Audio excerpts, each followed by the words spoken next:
Hey guys, I was going through Nintendo 64, Nintendo Switch Online, and I found an interesting game. You guys ever hear of Mario Kart 64? I don't know if you ever. You know, I've played a lot of Mario Kart in my time. Super Mario Kart, Mario Kart Advanced Circuit, Mario Kart Double Dash, Mario Kart. Damn it! Fuck, I can do this. No, that's perfect. That's perfect.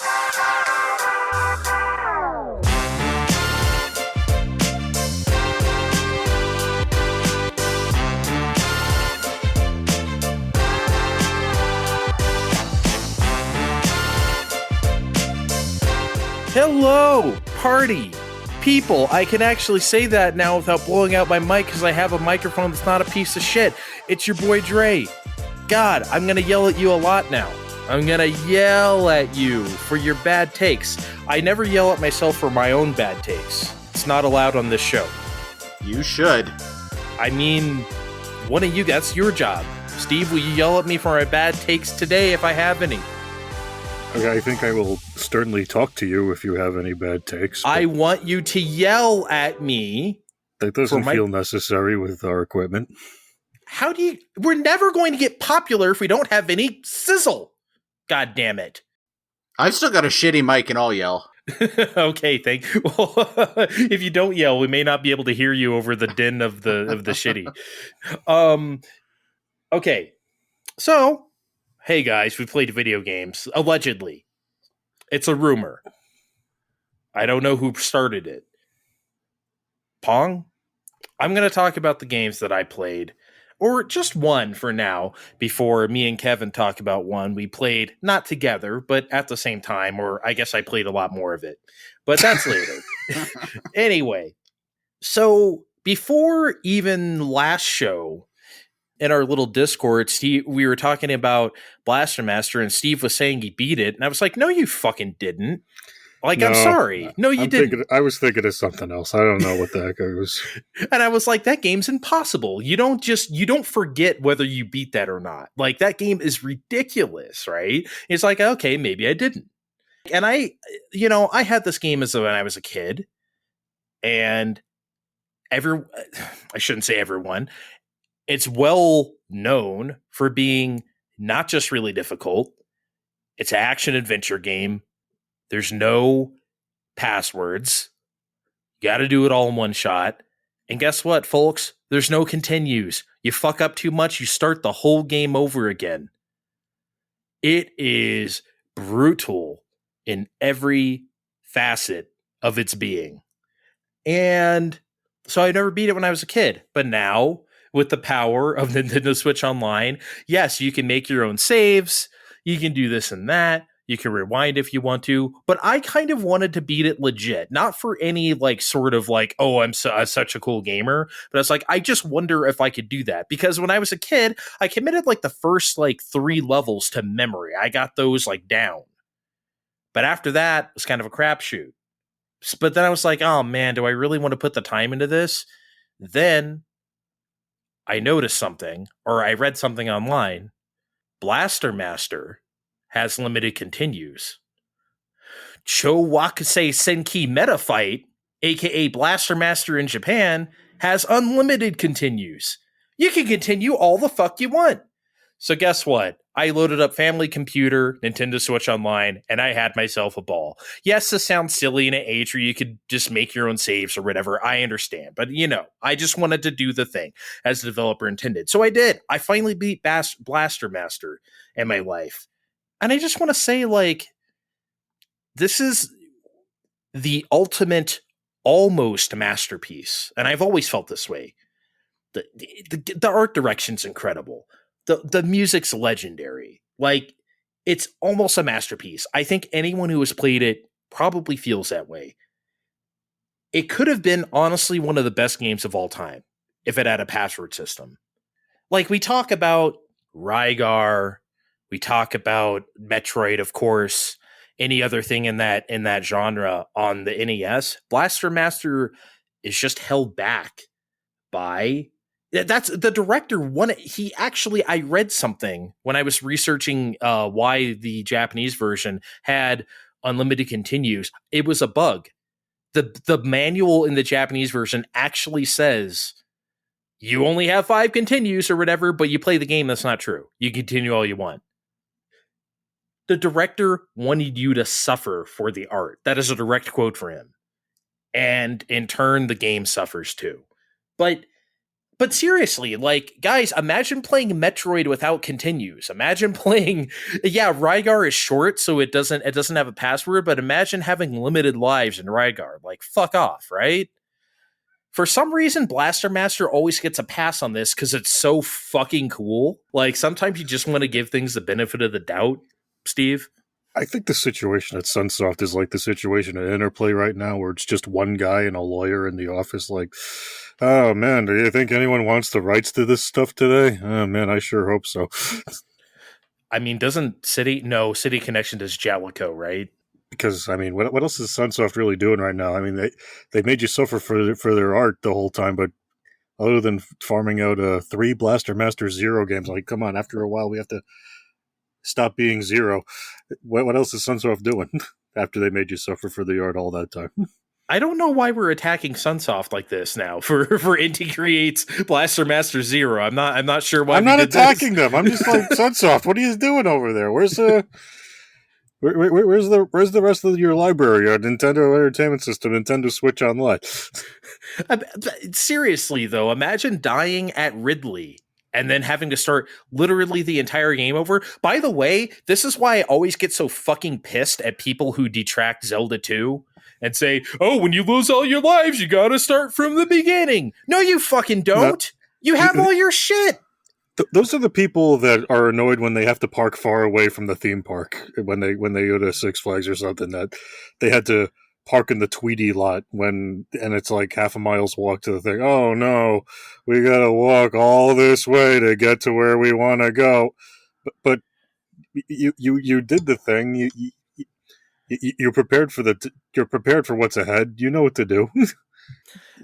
It's just amazing because it's like it proves that they didn't get far enough in the game to get the hammer or the raft or the things that you get. Once you can bypass almost the entire map. They're acting like they have to go through Death Mountain back and forth, uphill both ways every time they want to get to the next temple. It's like, you don't. You really don't. Anyway, that's an aside. Blaster Master, though, is interesting because in a way it feels like the very crystallized ideal of like what indie developers are like try to do when they make fake 8-bit games nowadays. I feel like in a way they're always trying to make Blaster Master like that kickin' music, that strong art direction, right?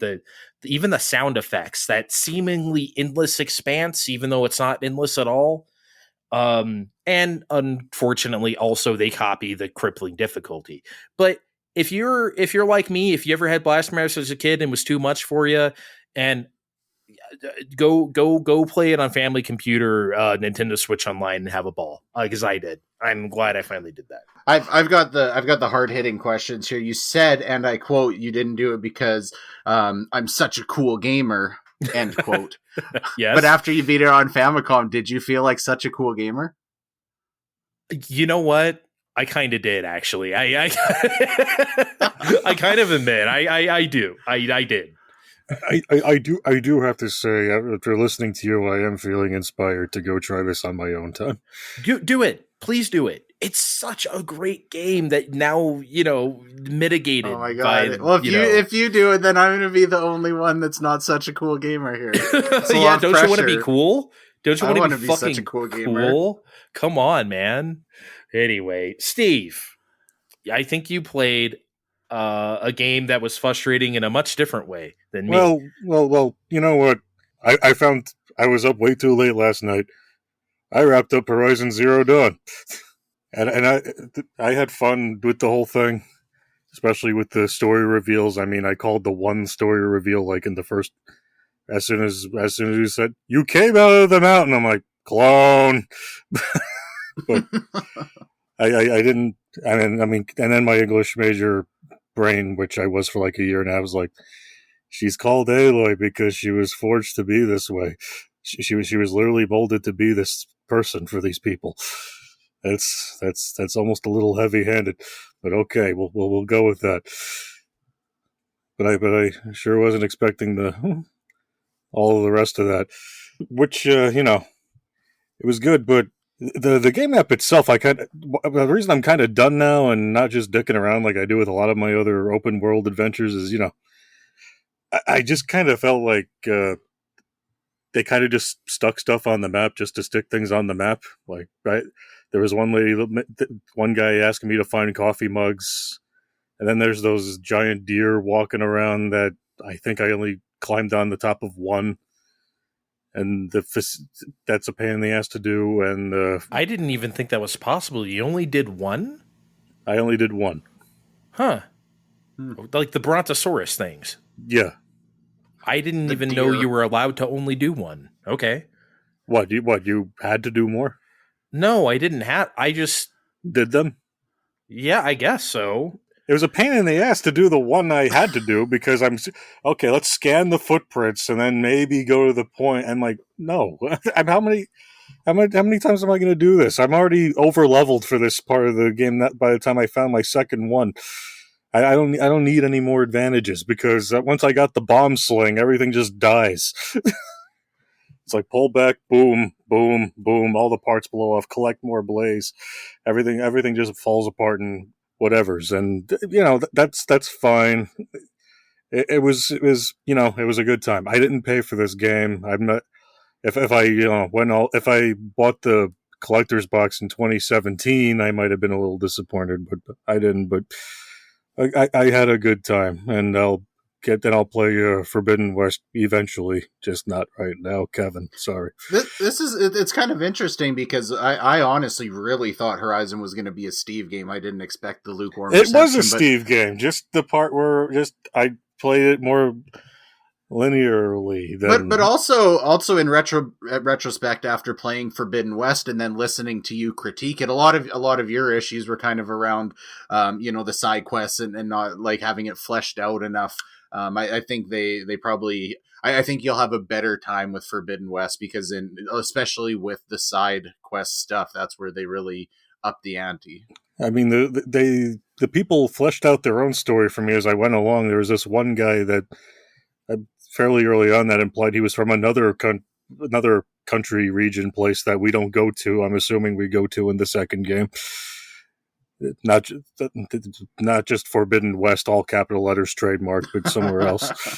But it doesn't matter if it's a Steve game or not. He has to bang on it, or else it's not Steve. On our previous creative endeavor, we both played Ys 8, and it was like, I like it, but here are the 27 things wrong with it, and I felt like I was defending the game like the whole time, and it's like, hey, I thought you liked this. I did.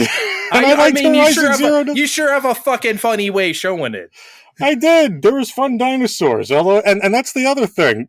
We talked about Hades for a good chunk of that thing, and I was expecting to fight a Hades at the end. Instead, we fought corrupted Thunder Dinosaur and his friends. And okay, here are my sling bombs. Okay, you're all dead. Let's stab the spear in you and watch the rest of the ending. I don't know what game you were playing where these bombs were that effective. I don't know. I mean, that's what I thought too. Maybe they patched it to a point where they got broken. I don't know, but I don't fucking know. But yeah, this didn't happen. This was not my experience at all. What did you do if there was a bird? Oh, well, flame arrows. Oh, excuse me. Okay, he says it like I remember what the fuck. Okay, sorry. He's obviously a super cool gamer. Yeah. Then they give me the nail gun that has ice and electric, and if you get that close, I fucked you up that way too. Like, I'm not saying Aloy had a tool for everything, but she did, except for climbing on rocks. Fuck, big dick swinging Steve. I know, Jesus. No, I'm just kidding. Well, I like the game. Despite all my complaining, I like the game. And I'll get to the other one eventually, I swear. Now for the game I didn't like, because I knew the game I chose for you guys to play was going to be divisive in some way. Rubbing my hands together. And I figured I need to suffer in some manner too, because that wouldn't be fair to my friends if they were the only ones suffering. Amen. You didn't I have to play this though. I mean, I'm glad you did, but I need to. One, I needed to get through these. Two, I needed another game to play for the show. Ha ha ha! Inside baseball for everyone at home. But Mega Man X6, fuck this fucking game. Remember when a few months ago when I was talking about Mega Man X5 and oh my god, how bad that fucking was. and to recap, I think you had the same experience as me is when I played it back in the day. I'm like, it's not the greatest, but it's like, it's not a complete loss. And then when I played it on the collection on Switch a few years ago, I'm like, this sucks. I have no idea how I didn't realize this sucks. That's pretty much how X5 went. And X6, I think I played a level or two before going, this sucks, and then repressing it from my memory forever. And here I am, being, I don't know, an asshole who has this on a collection, saying, oh, I better play this before playing 7 and 8. There's no way this can be that bad, right? I mean, it's still 2D Mega Man. I mean, I like 2D Mega Man except for 2 on the Game Boy. And hey, you know what? The first thing everyone points out, reusing assets, we can't complain about that. Flipping assets to make new Mega Man games, that's old hat. They've been doing that forever. We can that's not even the thing to really complain about. But so X6, instead of doing anything creative like maybe scanning your memory card to figure out how you did, they just said, no, you blew up the space station, but most of it still fell to Earth anyway. Also, Zero dies. Here's his sword. Oh, so we could use both techniques now seamlessly? This might actually be a fun gameplay angle. No, it doesn't, because unlike when in X3, where if you get Zero's sword, it's actually kind of fun. Here, he kind of just swings it like a very old man swinging a cane at a guy stealing his groceries on his home from the convenience store.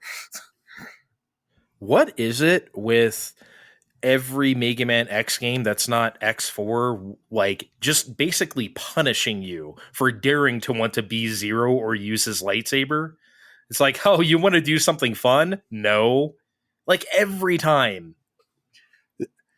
As I keep bringing up, Mega Man X is a fast-paced platforming game, and that's fine most of the time. But in the older games, when it's built for that, but the saber in particular swings very slowly, doesn't deal enough damage to be worth a damn, and then you're left wide open anyway. And then, just to make matters worse, spoiler alert for a game you shouldn't play anyway, you can find Zero, that asshole, just wandering around out in the middle of the desert if you meet certain conditions anyway. So then you can get the sword and play regularly, but there's no fucking reason to.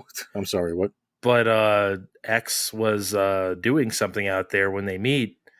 Oh, he looked all over for his parts. He looked all over for his parts. The translation's a mess, and we'll get into that later. But guys, Zero's wandering around in the middle of nowhere, and none of that matters because if you're smart, you're not playing this game. But if you're smart and you're forced into playing this game for a show, to make content, you looked at GameFAQs or some other site to figure out what the code to give X the black armor at the beginning of the game, which is pretty much necessary because the ultimate dash move you get from that just tears through everything. Just about everything anyway. I'm not much of a backseater, but I told him when he said he was going to play this game, I'm like, trust me, just cheat, do the code, put on Rookie Hunter mode. You will thank me later. I promise you don't want to play this game legit. You don't. I turned the code on and I was like, you know what? I'm gonna be a dumbass and give this as much of a chance as I can before turning on rookie mode. I think I made it through 3 Mavericks before turning on rookie mode because even with the black armor, which should be making this game way too easy in a game that matters and is good, there's a lot of bullshit in these levels. You're tasked with saving all your Reploid friends across the level. They all just kind of stand there and do nothing except say help again and again. Thankfully, not audibly. They just hand you lives or whatever. But other fun hazards. There's unkillable mosquitoes that just hover a few feet in front of your face. I'm sorry. I'm sorry. Let me just paint that picture some more. The Mavericks are important because, like, you know how like in other Mega Man X games you find heart power ups, you know, heart containers for lack of a better term, or like whatever. You can miss permanent upgrades to X if you let these guys die, and you enter a room and there's like 3 guys in front of their face about to kill them, and it's like you better know exactly what you're doing or have been there before, or you're permanently missing an upgrade. Which doesn't matter if you turn on the other, you know, the cheating modes. Which is why I said that. I was like, don't even fuck with that. Just I don't think I think I might have found 3 heart containers. I feel like I found 4, but who's counting? And neither sub tank for that matter. But so hey, fun hazards I had to deal with. Unkillable mosquito robot things that just hover a few inches in front of your face, so you know you're just shooting them again and again until they go away, and then get replaced with another one or another 2. A fun crushing conveyor belt section where the timing of when it goes up and down just changes for funsies, just because. The archetypal fight the mini boss in Arising insta kill Inferno room, where God, you can't, where with your basic bitch loadout you have no hope of reaching the bottom layer of it. So good the fuck luck with that. A layer they couldn't be bothered to actually build, so they just slapped boards together, and then where you just phase through rooms and have enemies appear. I'm sure there's a Mega Man X6 speed player that can tell me exactly what triggers the different rooms to appear, but I'm never playing this again. And then my personal favorite, the level that just has a giant robot in the background with way too much other shit flying at your face. I think that might have been when I turned on the rookie mode, because it's like a bullet hell where you literally have nowhere to go. You still have the platform, but big ass robots firing shit at you, and you still have minions along the way, and all those little jackass robots are still trying to save you, and Aaliyah's still sending alerts like, Mega Man X, there's a giant robot in the background. I fucking know. I see the giant robot in the background. He's right there. I thought it couldn't get worse than X5 with her interruptions. This was almost like a meme or something. Like it was a troll. Like they were doing it on purpose. Like, fuck this fucking game. How did the translation get, like, we always laugh. X4 is like badly translated, but it's like kind of funny. This is just like obnoxious. I don't know how they got worse over the years. They broke out the tourist translation dictionary that they used to translate Breath of Fire 2 with for this one, because what could be worse than that? You have the Japanese voice acting in the background for English text, and I'm just going to assume they're saying the correct words in their language, because everything that's typed on the screen for us is just nonsense. I searched all over for your parts. He was way, way too happy about that. Oh, the shit-eating grin on his face, too. It's just incredible. And then, and then, hey guys, you know who's behind everything again? Sigma. Okay, fine. I can live with that, but even they're getting kind of sick of it over at Capcom, because they literally just drop his carcass through a room. And then he gets up, he's like, I just woke up. What has happened to me? Like he just, like, I know they're trying to go for, he's a zombie that they didn't have enough time to restore, but reading all that is absolutely somebody who had way too many robot Quaaludes the night before. All this was a mess. I'm going to do a thing. I want Kevin to see Mega Man X's face when he delivers this line. I think it is imperative that he sees it. So I'm going to find this picture, and I'm going to paste it to you. I'm not going to say anything. And I just need you to see. Kevin should see it. He is going to see it. He should never play Mega Man X6, but he should see it. I can't imagine why he would. He is well, going after to that glowing review. See it right now.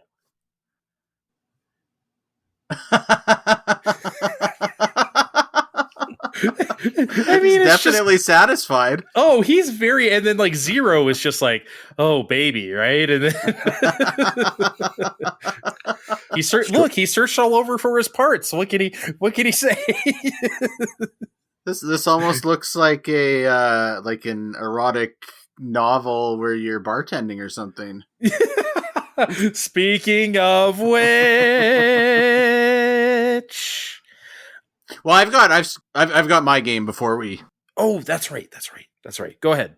Okay, you know what I did? I went through and I had a little shopping spree on 3DS and Wii U. I just say that as an alternative to waiting until the day after credit card support was dropped, and then crying and saying I need to model my shit and download hard drives full of stuff. Anyways, I digress. Um, fucking Nintendo. Um, Anyways, I digress. One of the things I got on 3DS was Rhythm Heaven Megamix. I'm not going to speak at length about the game itself that much. It's fantastic. It's very fun. It's quirky in all the right ways. And it really made the 3DS feel more tight and responsive than it's ever really felt to me. That game definitely requires millisecond precision. If you like WarioWare, you would definitely like this game. What I am curious, and just to get your guys' takes on this, as far as I can tell, I don't think this franchise has really ever done well. Even looking back to the 3DS, I think about something like Brain Age sold substantially better than this, and I don't really understand why it doesn't have the brand recognition of something like Wario, where they've done a tie-in like that. But to me, I think one of the biggest problems is especially, before directs were as big of a thing where, ubiquitously everybody's watching. I think something like that is really hard to get people hooked on without having more than a 15 or 30-second trailer. You really need to watch what's going on with that game for a couple minutes to get, I think, or for the greater population. Even Megamix didn't even get a physical release in North America, so that tells me it didn't do well. I just don't understand why, because I think this game would appeal to a lot of people, and I really hope that Nintendo kind of gives another kick at the can on this one, because I think it deserves to be more prominent, maybe even to go as far as to say, do a Mario related franchise tie-in, which I think Nintendo often overuses, but this would be the franchise to do it with. Is there? I don't know, or was I fanboying over this game for no reason? I'm gonna have to go first here. So I can't believe this has never came up between us privately or on the show, but Kevin, I hate Rhythm Heaven. Oh, so okay. like you were asking the wrong person. I'm sorry. I tried a lot too. I can't stand Why? Because it. you're a WarioWare guy. And that's the comp everyone makes, and I absolutely don't understand why. I'm sorry, I cannot abide by these games. Oh, I can't. really, especially with like, because there's such a focus on music and obviously rhythm with these games. This seems like it would have been especially up your alley. Exactly. Maybe that's why it pissed me off so much, because I cannot get into these. So maybe Steve has a better answer. I don't know how he feels about. We've never talked about it amongst us, but you go ahead. Maybe you know why these are. Steve likes Rhythm Heaven, but it's just a very tough thing to sell. They've never really marketed it well here. The first one we got, they released alongside the DSi. Then they made the Wii game, and that was one of the last games they put out on Wii. I'm sure there was Japanese-only releases somewhere, and then this one happened, which was a mix of games from those two other ones, and they just never had faith in it. They've just always kind of scheduled this to, fill in space, but never to, be a success anywhere. And I don't think it really can be overly successful. And if you stick Mario in there, you kind of lose a lot of what Charm Rhythm Heaven does have. I think. I don't know. I think there is a market for this game, and I think Switch would be the perfect home for it. I think if they went on a direct, and they did do, if they gave this game like 1 or 2 minutes and they actually let you see some fleshed out gameplay, I think this could do fairly well on Switch. I think Switch would be its best chance, but I don't know its odds. I don't see why this can't. This feels like, you know what I've always thought of Rhythm Heaven, like one of those weird PS1 games to say in Japan, you know, like one of the weird experience. Hey, you ever hear of this quirky thing? Like a Vib ribbon, or like one of those things that have like a reputation, you know? It always kind of felt like that kind of game, like one of those weird PSP games that, you know, it's like a cool secret among people. With that said, Rhythm Heaven is so strange. Like Wario, yeah, I mean, forgetting the fact that everyone knows what the character Wario is, WarioWare isn't exactly like, I mean, what were we looking at the financials last week? Like, what, a couple million copies for like the latest one, you know? Those don't even I feel do that great. Outside of the franchise marketing, though, I think the concept of Rhythm Heaven is more marketable to the mainstream than WarioWare is with the super short random mini games. Rhythm Heaven, like a lot of these games, you know, you're playing for 2 minutes at a time, not 6 seconds or whatever. And just along with kind of the music tie-in, I feel like, I don't know, maybe I'm up my own ass. I feel like there's definitely a market there if they give it a better shot.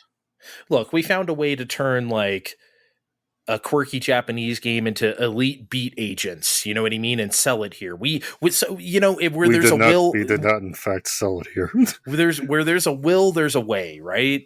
So I feel like if they really wanted to, I guess you can rebrand Rhythm Heaven as something else and kind of give it another shot. There's no reason why not. I think you're ultimately right. Despite my feelings on the game aside, I kind of am surprised it's still somewhat of a secret. Well, I know Doug Bowser listens to this show, so get on the phone with Japan tomorrow, motherfucker. Yeah, get on it. Okay, Kevin, are we ready to talk Valhalla? No. Just okay. How about Steve? Throw us the ball here because this was his idea. Yes, it was. I figured after playing other games where, you know, you needed a lot of input from the player and, you know, a lot of stressful situations, I figured we needed to calm the fuck down and just be bartender, take in shit. Yeah, there's a crisis out there. I hate to interrupt this early, but I think the whole like input in video games thing kind of goes hand in hand. But anyways, I digress. The crisis is out there, but you can't do shit about it. It was a very COVID sort of game before COVID even existed, even though weirdly that's when I first played it, where we kind of just have to deal with shit. And, you know, I thought it would be an interesting game instead of me picking another game where we explore in side-scrolling situations and may have to backtrack on occasion and find items to improve our progress. There's a name for Action that. adventures. We've been using it. Yeah, we've been using it for 40 years. Ooh. There is a name for that. Yeah, and I figured I'd choose something other than one of those. Okay, well, let me start about Valhalla. So, a long time ago, when I actually, you know, fancied myself a writer, my favorite things to write were like short, I used to call them little sketches of people, right? Usually 2 people, sometimes 3 people, but the third person didn't really talk that much. Of like, at a train station, they're saying goodbye, someone's saying goodbye to someone else, or at a bar, they have a quick conversation about their wives, right? Or whatever, right? Those are always like my favorite little short slices of life to get myself into. And so in that sense, Valhalla is very appealing because it has that vibe to it. You're just taking in, you're a bartender, you're in one place, you're not going from here to there. Though I wish you would. And you're just sort of, life happens to you, or life has been happening to you and presumably happens in the future. So that's appealing on its face. But this is not to say this is something I would have written back then, because it is not. Because I require a hook. If the hook for you for Valhalla is like serve drinks, listen to people bitch or whatever, or have fun and go home, that's fine. But at some point I need to like, where is this going to? And it didn't go to anywhere. I guess that's the point of the game. I guess that's true to life, but I don't play video games for reality, right? So in that sense, I was really left wanting but I did not dislike my time here. If you want to overall my feeling on the game, that would be it, Kevin. I think you kind of took the words Hold right on, out of hold my on a mouth. sec. Oh, So when I make little bitches about a game, it's it's complaining too much. But when Andre says a thing, we're it's just gonna, criticism. It's just criticism. Yes, it's just criticism. Now you got the point of the show. You got it. Okay. I just wanted to make sure. Yeah. Kevin. Well, I felt very much the same way that it's so readily apparent as soon as you're 5 minutes into that game that the focus is kind of on the minutia of the dialogue that they're having, and again, like Andre said, it doesn't really feel like it's leading anywhere. Now, disclaimer, I didn't put in as much time with this as I should have. Not that I probably, life kind of got in the way, but B, I also, every time I was faced with the prospect of playing it, I was having a hard time getting back to it. Now I'm not really fully against that idea in principle of having storytelling where there's no major overall directive. And you're just kind of taking it in as you go, and just it's about the journey, not the destination. That's fine a lot of time, but there needs to be something intriguing there to keep me going back, and I haven't been finding that so far in this. The characters are very kind of one note. They have one defining character trait, and that's who they are. There's the one girl that needs to made multiple references to the term gaping holes. That's not necessarily a character building for me. So I don't know definitely just kind of the structure that they use for storytelling here didn't grab me. I see Kevin's riding his high horse because he is in fact married and in a balanced family life.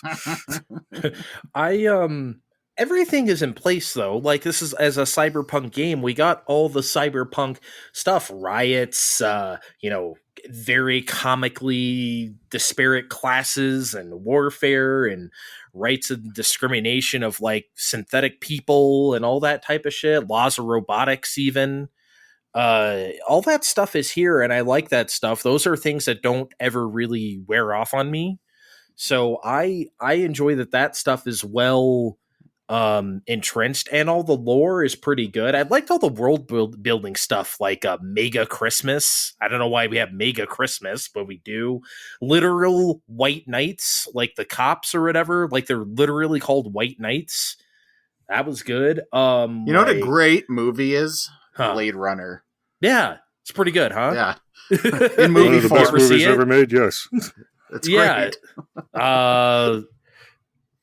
2049 is better. Anyway, so like, I need drama. I'm sorry, I need it.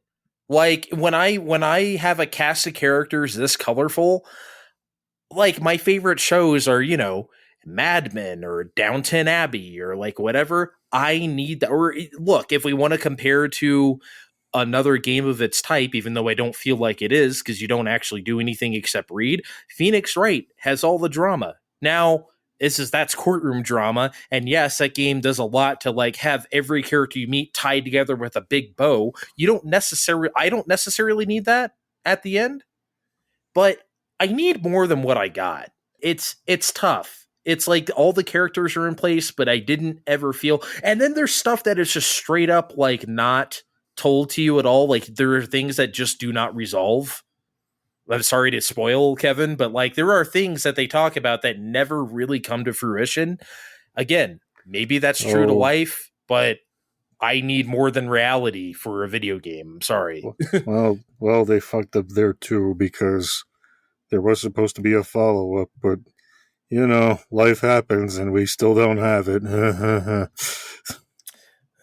Music is great. What did you think of the music, Kevin? I did really like the music. I peeked at your notes. I seen you didn't really like the whole jukebox thing. I really liked the jukebox thing, actually, because the music is good, and I thought that was a kind of a cool way to like set the tone of the game, which is like one of the only ways that I really felt like the game was giving me some control in some way. So did we all just ignore the actual bartending we had to do? And okay, so that's to the customers, that's where I'm going. Or did we play a different game than I did? No, well, that's what I want to talk about, this like quote unquote game part of this game, because I guess for anybody that's not aware of this game, really the only interactive part of this game is mixing drinks for these characters. So unless there's something down the road that I'm missing, so far those interactions with mixing the drinks is either do you remember what I like and what I ordered last time, and then you have to try and recall that and make it again, or surprise me with what you think I would like, which is especially vague. I have no idea, or like not even enough context to make a guess as to where that's going to push the story, other than like, okay, you can either add more or less alcohol, to get them drunker or not. So I don't really know. I guess at least we talk about Phoenix, right? Like there is a functional way to like pursue the gameplay, and I didn't really find that here. I guess there's also the part where you like manage your finances and do shopping after work or whatever. And I guess that I just didn't find engaging. But if I'm like reaching for some other way that we're talking about actual interaction with this game, I don't know. It just the gameplay aspect of it is there in a way, but I don't feel like it's framed in such a manner that I even can understand what I'm supposed to be doing with it, if that makes sense. Steve, we mentioned the gameplay like 7th on our list because that's how much it matters. Like I don't, no, I don't notice. I don't. If you want to look through the sheet here, I didn't mention the bartending aspect at all because who cares? Like, it's fine. I like doing it. I think it's fun getting a score at the end. You know what I mean? Of your day, of like, oh, you served everybody properly. Although, like Kevin said, how do you even know that you did that sometimes? Because it's very, it's like whatever.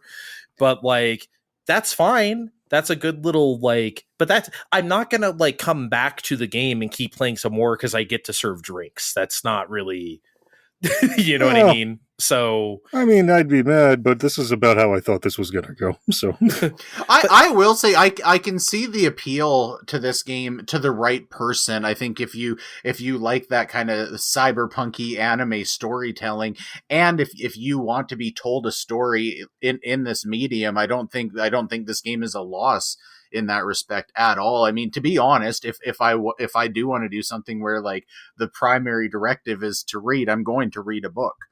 So to me, it's like, sorry, it's not you, it's me. This is just not a Kevin game as was kind of expected possibly, but I don't want to 100% poo-poo this game, because if the tagline of this game is something that sounds appealing to you, it probably will be. Look, I was trying to give you a discreet, slightly classy way to maybe sneak in that light anime titty into your Switch without, so you can sort of fake your way with us for a few minutes at a time. There was no titty. Implied titty is still titty. I mean, there was a lot of talk about titties, which I did appreciate. Actually, I want to go there. There was a lot of sexy talk in this game, which I did, I did enjoy. Look, there was plenty that Kevin could have got in trouble for if he was playing it on a television and someone caught him. No, I do appreciate the thought to give me something handheld for this genre. Because I always felt Kevin gets left out when we do our bachelor talk on the whatever. But you know what? But sometimes there's a reason why we leave him out, because he doesn't want to play this shit. These things happen. No, look, I did not hate my time with this. I don't want to come off like I disliked Valhalla, because I really didn't. I did actually like this game. It was okay. It was fucking K, and it could have been like good to great if it had done like just a couple more like hooky things with look, my favorite filmmaker is Tarantino, right? I have no problem like sitting there and listening to just dialogue for dialogue's sake. That's fine. But you gotta have the finishing part to it, and I feel like it gave me blue balls. That's probably the only thing they didn't talk about this game is blue balls. Well, there's probably a cream for that in whatever year this took place. Probably. Before we move on, real quick, I just have to say I 100% stand with you in solidarity that Blade Runner 2049 is the better of the two movies. Oh, yeah. That's not even close. Like Blade Runner, I feel the same way about Blade Runner as I do Tron, where they're like great ideas, but not great movies. I love like the world of them and the idea of them, but I don't necessarily like watching them. And that's why I like Tron Legacy, and that's why I like Blade Runner 2049 better than both the originals. That's my shitty opinion of the day. I've never watched either of the Tron movies. Am I not a cool, super cool gamer? We're gonna do that right now during this break.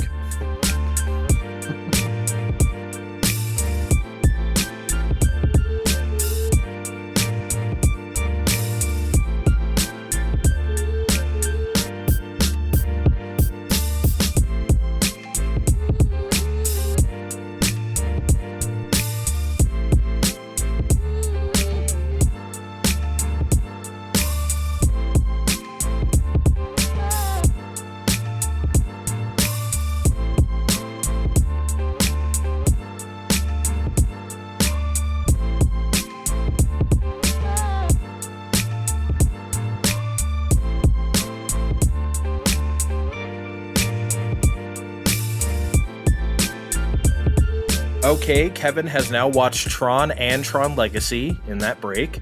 It is now 5 hours later. How did you enjoy them, Kevin? It was underwhelming. I mean, never mind. All right. So, God, it feels like a lot of these questions we wrote like 14 years ago. Like we had a flurry of news and then like none for a while. So I'll start here. So presumably, in my presumption anyway, to get some bad news out of the way before the game showcase next month, Bethesda announced that both Redfall and Starfield are delayed until the first half of 2023, which, look, big games get delayed all the time, but the reason why I wanted to bring this up is because this was met with anger. People were pissed. Online, did you guys see like the reaction to like Microsoft and like everybody, even like Phil Spencer made a tweet like, we understand you're upset, blah blah blah, because usually, look, delays are almost always taken in stride, because what the fuck are you gonna do? It's either coming out or it's not, right? So there's no use getting pissed. People were mad at Microsoft, I think. So Steve, why do you think that happened? Because people... Well, first I want to say, Kevin, I know they put a date out for this September on Starfield or whatever that was, and I'm sorry that they won't be meeting that legally binding release. I just thought they wouldn't have given a date if they weren't pretty confident in it. Yeah, me too. But I guess I don't. not. But it's just like that. That's like Bethesda's way. They don't usually announce shit way in advance and then miss the date. So I don't know. Well, that was pre-Microsoft Bethesda. This is Microsoft Bethesda, and this is that adjustment period that we gotta worry about. And I think people were expecting a bit more from this generation of consoles. Or about of consoles, not like you don't think this is a Microsoft problem? I think. Because I don't think people would be mad at, like, if Nintendo said right now Splatoon 3 is coming out in 2023, I don't think people would be this pissed. People were specifically pissed at this. I think a lot of people would say good. I think Kevin would just say good. Only you would say good. Only you think it's 5 years is not long enough for a sequel, but whatever. I just... Well, I think it's not just I don't think we're just reacting to this. I think we're reacting to however many other delays. We're reacting to how you like to point out that a lot of these games are still compatible with PS4 and the previous gen and the previous generation of consoles still. So we can't get these machines, and when we do, we're still playing last generation experiences. I mean, that's okay with me because I'm playing catch up, but even the new PlayStation 5 bundle comes with Horizon Forbidden West, and that's a PS4 game as well. So how next gen is this? New gen is this really? And we're flailing behind 2 years in. I really disagree with this for two reasons. One, I feel like we didn't do this to any other generation. I don't think people bought Breath of the Wild and it's like, well, that's just a Wii U game. I don't think people did that. Did anyone say that when they bought Mario Kart 8 Deluxe? Now it's different with Wii U because nobody bought it. But you know what I'm trying to say. I don't really feel like we had those sentiments before. So I don't really think that's it. Well, And number two, I really do think this is a Microsoft problem. I really don't think people would be that mad at like anybody else. I really feel like those two games. By the way, Kevin, what the fuck is Redfall? I'm being serious. I don't even know what Redfall is. I had to look that up again. At the showcase last year, it kind of was like reminiscent of Left 4 Dead, but with vampires. To me, there was kind of the 4 characters running around the vampire city. Left for Vampires, all right. Yeah, Left 4 Vampires. All right. I don't know. You talk about whether this would have been directed at Sony too. I think there's kind of a larger narrative here, because I think this generation overall, we've just seen a lot more like return to console wars. I just feel like when I'm loitering online, I see a lot more of the attacking the other console that you don't have more than I did for the last few generations. And I don't know, maybe I'm reaching here, but I think that maybe this is just kind of an extension of all of the like just commonplace division that we have about absolutely everything. I think maybe people are just fucking riled up after COVID. I don't know, but I feel like, and I do think, I guess, just taking it back to Microsoft, definitely at this point, when we talk about like large, mainstream exclusives, it is looking like a pretty light year. But at the same time, they've got the showcase coming up in a couple weeks. So, I mean, let's see what it looks like after that, because I think they probably did need to rely on Starfield as far as that, like, the commonplace, like middling gamer. That's what those people would have been playing. So, yeah. I guess we'll see what it looks like.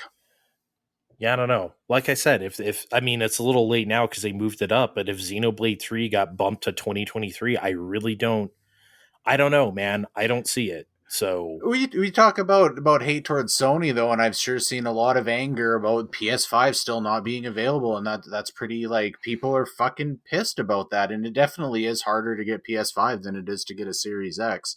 But like, people aren't accounting for all of the manufacturing issues and other post-COVID related items. There's a lot of anger towards Sony out there too, I think. I mean, we're just guys at home, but I mean, that do follow this. But if you're a parent and your kid just wants a PlayStation, you're not looking at thinking, oh, they must be having problems sourcing the chips. You don't give a shit about that. You're looking at this as, this shit's a year and a half old. Why can't I get one yet? It's a weird place. I don't know. I personally only really think of this as a Microsoft kind of problem, but I don't know. Maybe I'm wrong. Maybe this is just the industry where we're at right now. It's a Microsoft problem right now. I feel like this could be a louder problem if we keep stagnating with this sort of thing. I suppose. I guess we'll see. But Kevin's right. We're going to see the showcase in a couple weeks, and then that'll tell all, right? But unless they got something up their sleeve, Halo Infinite 2. I mean, they can say that. That would be hilarious, actually. That would be so funny. I'm looking for, Gears of War 19. I think it was supposed to come out last year, was the Top Gun DLC for Flight Simulator, and then Top Gun got pushed back like a year, so the DLC is still not out. So I'm excited for the Top Gun DLC. All right. I didn't even know that was supposed to be a thing. Honestly, that sounds. Is that coming soon now that the movie's finally coming? I have no idea when that DLC is coming, but it seems like everything's just a mess. So I would assume now that the movie's coming, it's in the works. We shall see. Okay, so the all new PlayStation Plus is right around the corner. It just launched in Asia, so we found out like some other details about it too that may or may not pertain to us, but we'll get to a little bit of that stuff in a sec. But I just wanted to start with where the PlayStation blog revealed a lot of the stuff that's going to be on there. And look, as far as like the PS4 and PS5 games go, there's no surprises here. God of War 18, Demon's Souls, Bloodborne, the Spider-Mans, Uncharted's, Shadow of the Colossus, whatever. You name it, it's there. Resogun's there, Steve. Pick that shit up. I know. And I like that they had Knack, but not Knack 2. That felt kind of weird. I don't know why. But here's what I find weirder was the third-party stuff. Like, they had The Division, but not The Division 2. They have, like, Resident Evil 2002, as in, like, GameCube, but, like, none of the other Resident Evils. Not even, like, I expected to see, like, a Resident Evil 2 or 3 remake on there. I didn't see those. Far Cry 3 and 4 specifically, but, like, not even, like, Far Cry Primal or 5, which are now, like, years old at that point. I understand if they don't have 6, but I guess my point is with this is, like, I don't know, Kevin, do you find this a bit concerning that, like, the third-party offerings in here are a little chintzy? This is going into it knowing that this is a partial list. I mean, but I don't think they're going to blow us away once we see the whole thing, you know? So I don't want to pull up the curtain too much, but I think outside of third-party offerings, I've got a lot more concerns with this service that kind of goes beyond some of those weird choices. Yeah, but, like, so it's not, this is just whatever to you then. Yeah, I mean, I don't know. I guess something that's like 3 or 4 years old isn't. If it was that appealing to me, I probably would have picked it up at the time. I don't know. I guess it's not a concern for me. Maybe it does seem a little bit weird though. Yeah, the choices are strange, I guess. Steve, I guess this doesn't matter because you're gonna play whatever. Well, not just that. It's not a full list, and even if it was, they're updating it monthly, so... Yeah, but, like, if they're going to put out this list on the blog, don't they want to put their best face forward? You know what I mean? I doubt they're going to be like, we're going to tell them The Division is here, but not The Division 2. Like, I doubt it's coming. Somehow I think we're going to get Knack 2 right in time for Christmas. Oh my God, Knack 2 for Christmas 22. Let me get out the betting sheet. Steve is playing big tonight. I have bought Knack 2, actually. When it was like $7 or something. So I do have it around waiting to be played. But okay. The classic stuff though is of real interest, and as most people have heard by now, they're going to respect our old purchases from the PlayStation 3 and PSP era also via Vita, if you did it that way as I did, where they had those PS1 classics for download individually for like $5.99 each or whatever they were. If you bought any of those in the past and those are going to appear on the service, you'll be able to re-download them using from like whatever this new emulation service is, which is kind of wild. That also implies that these games will be individually available for sale, which is also something I didn't expect. I just thought they would, lock that to the top tier. With that said, let's reassess. Like, what do you guys, what level of PlayStation Plus here are you looking at? Like, Kevin doesn't typically do that kind of stuff, and also you have a lot of physical games laying around, so like now that you could just sort of supplement by just buying some games individually, is that still an appealing prospect for you or no? Yeah, I think I'm probably still fairly interested in that mid-tier, just to get some of the exclusives that I've been interested in, but didn't want to like drop down the cash because I wasn't convinced. Returnal is a great example. Yeah. If I shell out for 3 months of this and I play Returnal and maybe a couple other things and then see if it's holding my interest or if I'm letting it sit, then maybe that's. Although I don't know, can you even buy those tiers month to month, or are all of these plans annual? They only showed the annual prices. That doesn't necessarily mean that you can't do a month or 3 months or whatever. They only showed annual prices, so I'm not sure. That'd be kind of dick though if you had to do like a whole year. That seems kind of counterintuitive. I can't imagine that's the case, but you never know. But I mean, okay, so even if I do a year, the difference between the PS Plus that I'm already paying for and like just the cost of Returnal is probably, it's still gonna be less money to just get that mid tier anyways. Yeah. Steve, you going whole hog here?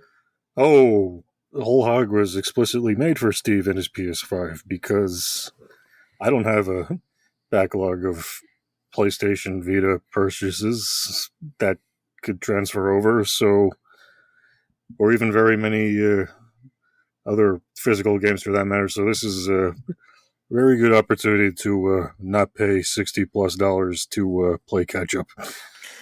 This is an interesting one for me because, as you guys know, I have a lot of PS1 classics bought, and when it came to PSP, I didn't buy a UMD unless I had to, because this was the days where not every game available was on the digital store. So I had like most of my PSP games were digital, but not all of them. Oh, So wow, you're like OG digital, because that wasn't a common thing back in the PSP days.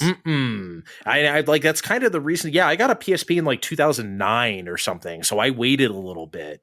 Now, I wasn't waiting specifically for that. It was just that like it became appealing once I saw they have a store. I was like, you know what? Hell yeah, let me. And Memory Stick Pro Duos were not that expensive anymore. At that point. So I was like, yeah, this is a perfect time to get in. Yeah. So I got like the PSP 3000 or whatever is when I got in there. Also, I hated the design of the original PSP, but that's another story. The screen is so much better. It is, but the buttons. Oh God. Anyway, you told me, you said that there was no hardware revision that was better than the original, and I did not say that. Yeah, you did when we were talking to you. You were arguing for Game Boy Advance over SP, just over form factor, neglecting the screen. Yes. Come on. The original Fat DS. Get fucking real, Andre. That's so much better. I'm sorry. I never liked the original you're siding PSP. with PSP 3000. I told you I was yelling at you for your shit takes tonight. Here we go. Oh my God. You are trash. The square button is practically on top of the screen. It's so hard to press. It's like terrible. I can't believe Andre's getting to have more than one bad take this show. Oh, come on. I'm sure you got plenty of bad takes up there. Oh, he's got a track record of at least 5 bad takes a night. So okay. I don't always have that many. That's a lot. That's a lot. Fat even DS for me. being the best counts for 3 in itself. I'm sorry. And also, like the PSP 1000, like the D-pad squeaks. Have you ever used a D-pad that squeaks? That's ridiculous. I don't think that fucking D-pad squeaks. It fucking squeaks. Oh my God. Anyway. I'm going to test this after. I've derailed us so badly here. I apologize. No, I don't give a shit. But look, I think what I'm going to do actually is hold off on the service for like a little bit, because I want to see how all that stuff works. I want to see how me re-downloading my old PSP games, whatever's available on this new service, works and stuff. So I kind of want to be the guinea pig for that. So I'm just going to see what's available before I decide that I'm going to, purchase a thing. But here's one thing that I kind of felt was like not morally wrong, but I thought was weird. In the top tier of PlayStation Plus, there's like a remastered section. This includes like all those PS2 classics on PS4. I don't know if you ever bought any of those, Kevin, but I have a few of those. But like this also includes like Borderlands the Handsome Collection, and like Bulletstorm Full Clip Edition, and like other such remakes. I would imagine this would include like The Last of Us Remastered or something.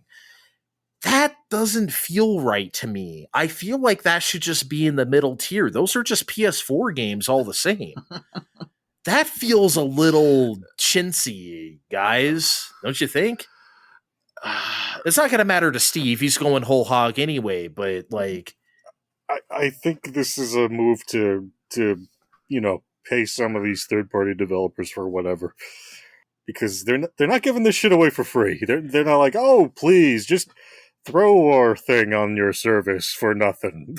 All of this just blows my mind. That, you know how we like constantly shit talk when they need like those giant charts for like versions of games and everything. Yeah. Like it's insane that when we look at the last 5 generations, I think it's definitely fair to say that Sony's been the apparent leader for most popular console, and that they can't get the messaging right. Like it's not just this like PS2 remaster stuff, but all of the messaging so far with this has been like very fuzzy, and this is just kind of the like cherry on top. We need like a 50 row and like 20 column chart to explain everything going on here.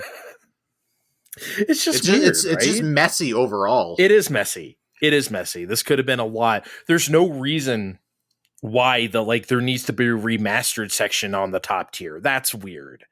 I don't feel even a lot of the like payment stuff has been in question, because they were talking about if you got your PS Plus at a discounted price, you'd have to pay the difference before you could like top up to one of the other tiers. And then there was question about if that was legitimate, or like there's online, it seems like there's a lot of people that are very confused about how this is going to functionally work. Yeah, I'm just like, honestly, I kind of just put that out of my mind and was like, whatever they tier me up to, whatever tier I choose and however much time I get is whatever I get. I can't figure it out. you know? Well, they were like this, like the system will calculate this for you. Like, Yeah, okay, thank God we don't have to like do our own tax returns and submit them to Sony to understand what we should be paying for the service. Thank you. See, I'm just sitting here going, well, if I get this thing for 120 or whatever it is, and I download Returnal and Death Stranding Director's Cut, that's already the amount for the year, and then I just keep winning from there, right? So yeah, I mean, it's just a strange one.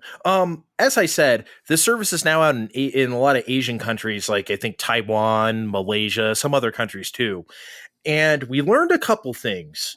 The PS1 classics have both PS4 and PS5 SKUs, which I find kind of strange. I didn't really think that would be a thing, but it is a thing. Much more concerning than that is Sony's first-party games. The PS1 classics are PAL versions that are 50 hertz.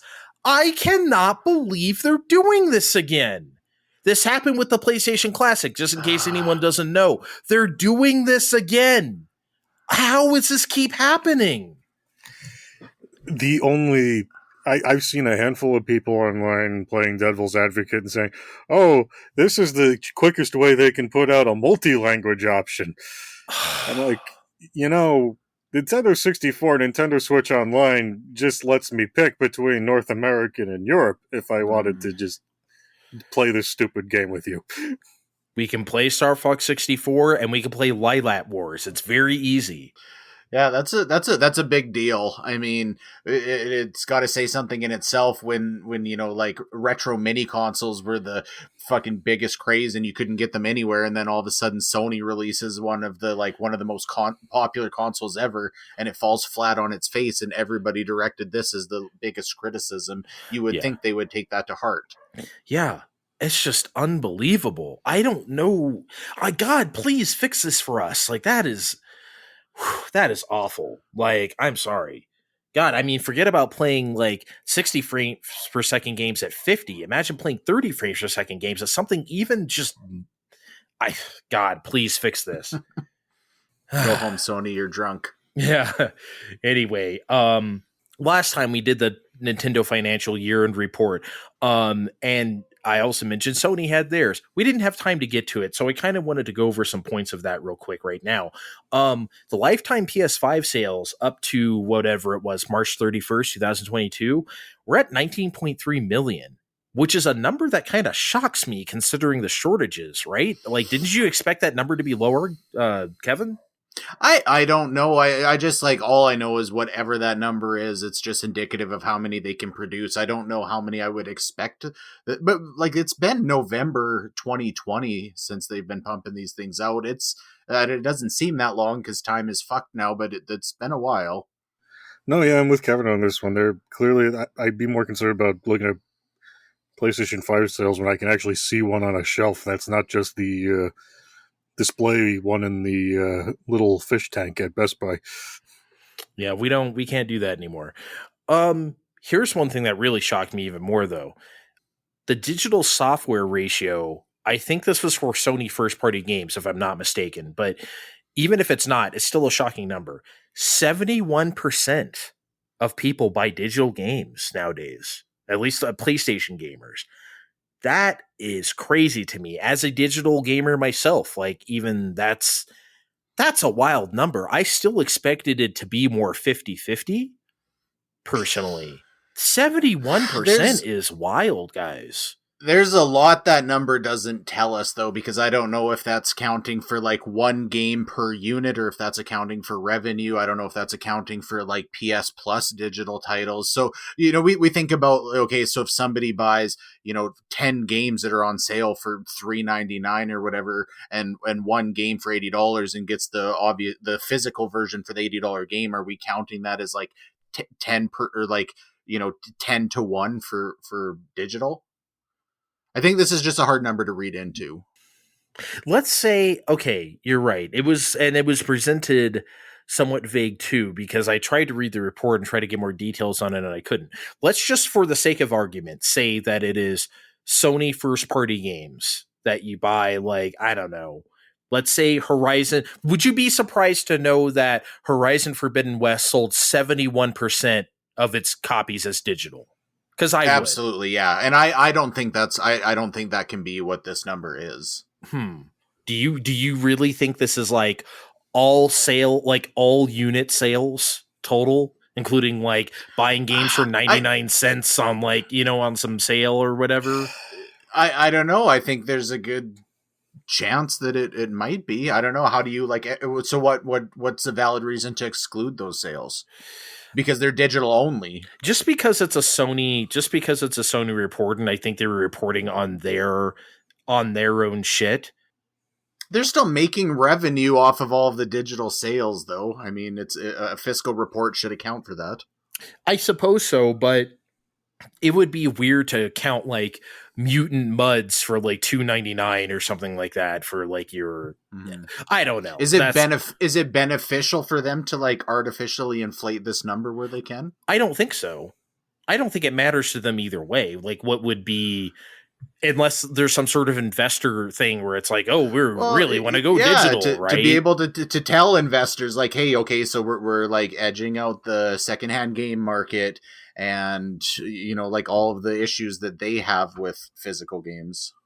I'm kind of with Kevin on this one. I like maybe if they pointed out an outlier, like if they like did all that and said, and X sold this many copies, I'd feel a little better at looking at this. But okay. In more somber news, in response to the recent Buffalo, New York supermarket shooting, there was a segment on Fox News, of course, with anchor John Scott asking Bernard Zapor, I don't know if I'm pronouncing that right, former special agent for the Firearms Division of the Department of Justice, the following verbatim. It seems like things have gotten so much worse since video games became so realistic and so violent. Have you done any research or learned that video games tend to just desensitize people to the actual result of pulling a trigger? Not noting that there was a 180-page manifesto regarding racist and anti-Semitic views. This shooting was, and this has happened before, planned over Discord and streamed live on Twitch. So with that kind of compounding the video game aspect to the narrative, we've definitely seen a decrease in video game violence sensationalism, I think, over the last number of years. But with mainstream culture kind of progressively getting more and more involved in things like Twitch and Discord, are we going to see a resurgence to that narrative, or is there going to be another reason? Because it seems like, again, more and more in the last few months to me that we're starting to hear again that are video games the problem. You go first, Steve. Yeah, I'm sitting here, well, in America, of course, and I feel like this narrative never really goes away. We have more shootings than ever before, and I feel like the fastest way to tell who's up for re-election is whoever's leading in with, I think video games where we're shooting people to death might be the reason that everyone's dying and not all the guns that people still have access to. I don't know. We just had another shooting yesterday, and soon enough, this is going to disappear too. And I'm just in the camp that feels that of course it's not the damn video games. It's that we're dealing with this every week or so, where it's the routine exposure and real life violence that's desensitizing us to gun violence as opposed to any video game. But no, they've been doing this forever. We can all point and laugh at 1993 when they were pretty much forced into making the ESRB. But I mean, this is always going to be the narrative until something meaningful actually changes. I saw a tweet last night where I think I posted to you guys too, where someone was like, any video game developer that has guns in their game better look themselves in the mirror tonight or something like that after the shooting in Texas. And I was just like, head to my forehead, like, you gotta be And then I thought about it because we see stuff like that and we're just like, fuck off. But I tried to think about it some more. And is it just the easiest thing to do for people because they don't want to face themselves? Obviously, that person was deflecting. Maybe they have guns, maybe they don't. I don't know. I'm just saying that, like, it's easier than trying to face whatever this country is facing with this problem. This is very uniquely American problem that we have that no other country has. Like, is it just easier to say, throw all the video games in the ocean than throw all the guns in the ocean? Is it like a mental defense mechanism to be like, that's the easy stance for me to take, so now I feel better about myself? There's something psychological, I think. There's a component. Yeah, there's shitty politicians who, like, you know what I mean, make it a platform and for votes or whatever. But like us regular people, I don't understand at all. I cannot bring myself to think of what would compel somebody to say that at a time like this. Literally anything to avoid actually talking about the problem. Anything. And video games are a very convenient anything. Okay, so let me flip back to, let me answer a question with a question. And so I think make it explicitly clear, and if anybody feels any differently, but the evidence is there. Like, as you said, this is a very uniquely American problem, and video games are, you know, as popular everywhere as the States. Yeah. But is there any element to like not just video games, but modern media desensitizing people that is compounding that problem without like taking out that bias of being, you know, protective over video games as a fan? My instinct is to say no, but I can't really think of any. No, I'm not sure that that's the case. I mean, I guess maybe you do. I don't know that I necessarily do. I think it's just an interesting question because I know that immediately my answer is no, that's bullshit. And then I say, okay, is that actually bullshit? Is that actually what I believe? Or am I just, video games are a big enough part of my life that I'm deflecting that to some degree? I don't know. I don't think that necessarily is a problem. I think if I was pointing the finger to something beyond, you know, the gun problem that you guys have, which is obviously 95% of the problem. Yeah. You know, I do wonder, okay, so let's go back to Twitch and just kind of this, like everybody has a public persona. And I wonder if and people often get enabled by other people who have the same views, and I think that like I don't think there's a good answer for that. Obviously, I'm not, you know, we don't say, okay, let's shut Discord and Twitch and Twitter and everything down, but I do think maybe there's more of an element to kind of the social enablement aspect of it than there is just you know, desensitization from violent media. Go ahead, Steve. I don't know. If Twitch didn't get it, someone was going to... You weren't going to just not have a shooting that day if Twitch didn't get it. That's the part I'm not getting from that angle of the narrative. Not necessarily Twitch, but we talk about, okay, this guy was on... just maybe... I'm just remembering like after this happened, like, well, Twitch had a personal responsibility. Like, but did they, though?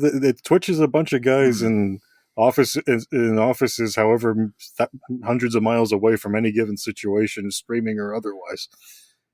Other than cutting the feed, what would that have done? Given that, again, your shots open fired in a mall, news people would have been on their way anyway. I don't think it's as much the live streaming aspect of it as much as the importance of online clout compared to 10 years ago has risen so much that these people do find other people that enable them. You can see this to a lesser degree. There's this whole subgenre of YouTubers that are just like the shittiest people that will go in and like harass store clerks or like go in and like fucking shoot off pepper spray in a store or whatever. You can see the stream feed. Everybody's just like, yeah, fucking give it to him. Fuck that guy. Like, get him good. good, like shit like that. And so Mhm. I wonder if maybe from that aspect, okay, so if this guy was planning this out on Discord, if he had other people the same way going like, oh yeah, this is the fucking smartest thing ever, kind of. I don't know. Again, I don't think there's a good way to remedy that. I do think think that the maybe problem does is that compound it. I think the problem there is that the internet's given a good place for everyone to hide more than anything else, because shitty people are shitty people. We just have more hiding places online now. Because we go on Twitter every day, and I know for a fact that if I ran into half the people that say half the shit that they do in real life, they wouldn't be saying that shit to anyone in real life. Yeah. I mean, I understand what Kevin's saying. Obviously, to reiterate, 99.99% of the answer is throw all these guns in the ocean, obviously. But since they're here, our reality is our reality too, right? And I know what you're talking about. I've heard of, haven't you ever heard of like, the same thing, like someone's on stream and someone's like suicidal and people are like, do it, kill yourself and like shit like that. Yeah, it's like the same kind of thing, right? Like I've heard of that shit before, and it's just like, I don't know if it's just partly mob mentality or weird. I don't know, man. We're at a wild place though. Okay, let's wash this all off of us for a little bit. We'll be right back.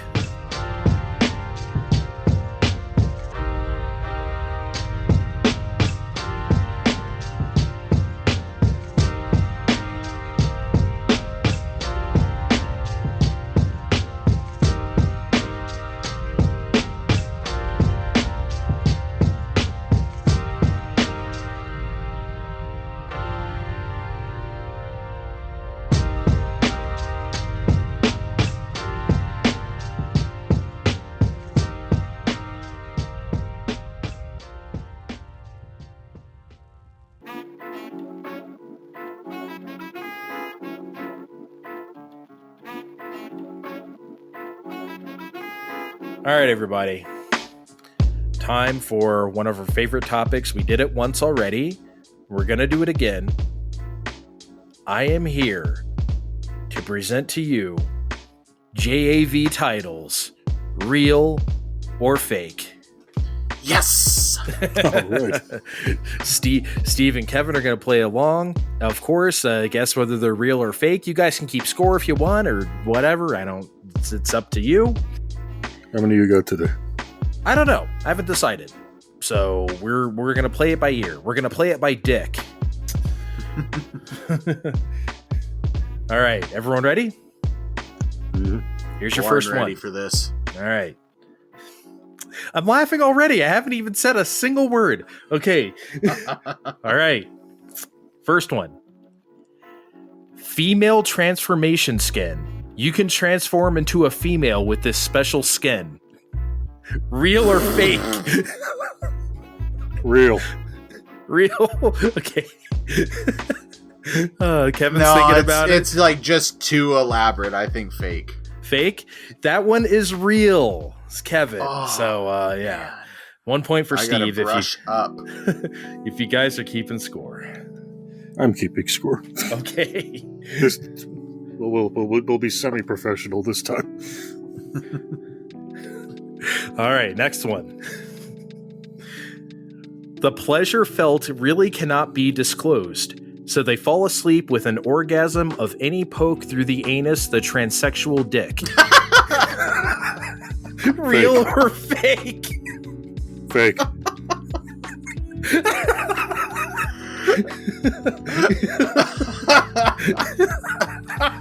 Right through the old anus. Right through the old anus with the transsexual dick. I'm fake on this one too. Fake? It is fake. I made that up. That had Andre written all over it. Oh my god. I have a style now. Oh boy. Okay. All right, next one.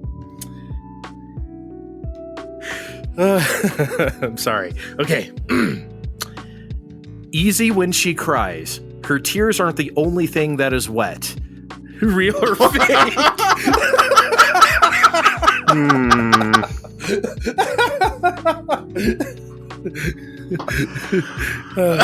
See, Steve is pretty definitive, but he's thinking about it this time, so I like Real. that. Real? Okay.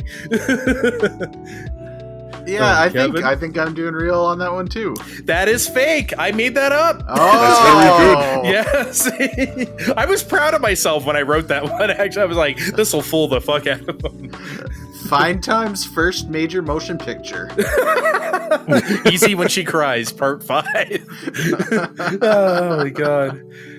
All right, next one.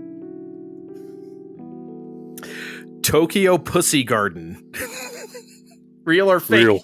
Real? Oh, there's no subtitle? No, just Tokyo Pussy Garden. thought I threw in a shorty.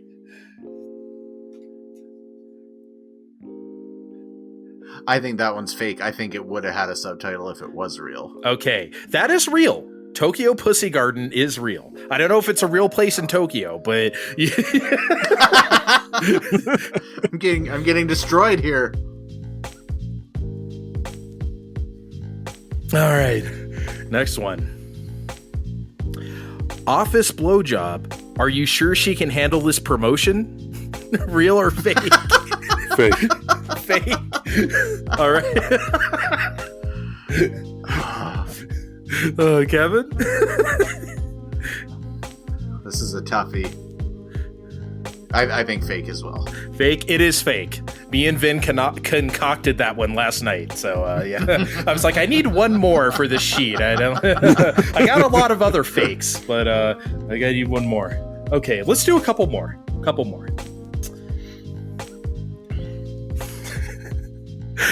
All right. In a world where anal identification is now a given, real or fake? What does that even mean?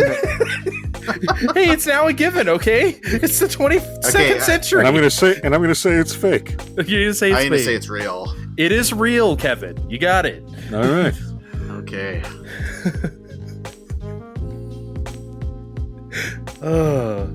Okay, one more. Let's do one more. All right. Magnum grandfather. Real or fake?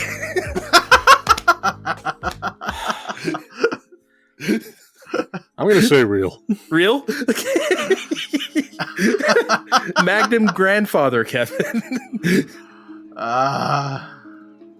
Fake. It's real. Man. All right. I think Steve crushed you there on this one. I wouldn't call it definitely crushing. round. It was 5-3. 5-3. Okay. Yeah, I don't know. All right. Oh boy, I can't read That was anymore good. because I'm gonna die. So Magnum grandfather. Magnum grandfather. I wish that was gonna be your nickname when you get older. Well, you guys just keep in mind, you're going to be Magnum grandfathers long before I will. Okay. Can't be a grandfather if we don't have. I'm still going to grandkids. have Magnum father status at that point. Okay. Magnum daddy. All right. Oh boy. Thank you. Was it good for you? Was it? Ugh, I'm sweaty, I can tell you that much. Oh baby. Oh baby. Oh baby. Oh baby. All right. So, just real quick. This is just kind of a aside. It's a real quick thought I had. So, Kevin, did you have a PS3? Yep. Okay. You remember how you could make those virtual memory cards when you're playing a PS1 or PS2 game? For anyone who doesn't know, it's exactly what it sounds like. In the software of the PS3, you could make a memory card to play old games. So you had it worked like a real memory card, and you could put it, quote unquote, into the system and have it act just as such. Hold all your saves so you could label them and everything, just like real memory cards for PS1 and PS2. That was like, look, I'm not a fan of the cross media bar. That's one of the reasons why I also did not really get into PSP early, because I just did not like that interface. Another trash take. You like the cross media bar. Okay, take. wow. I love the cross media bar. You were the only cross media bar lover I've ever met. Holy shit. That's bullshit. Everybody loves the cross media.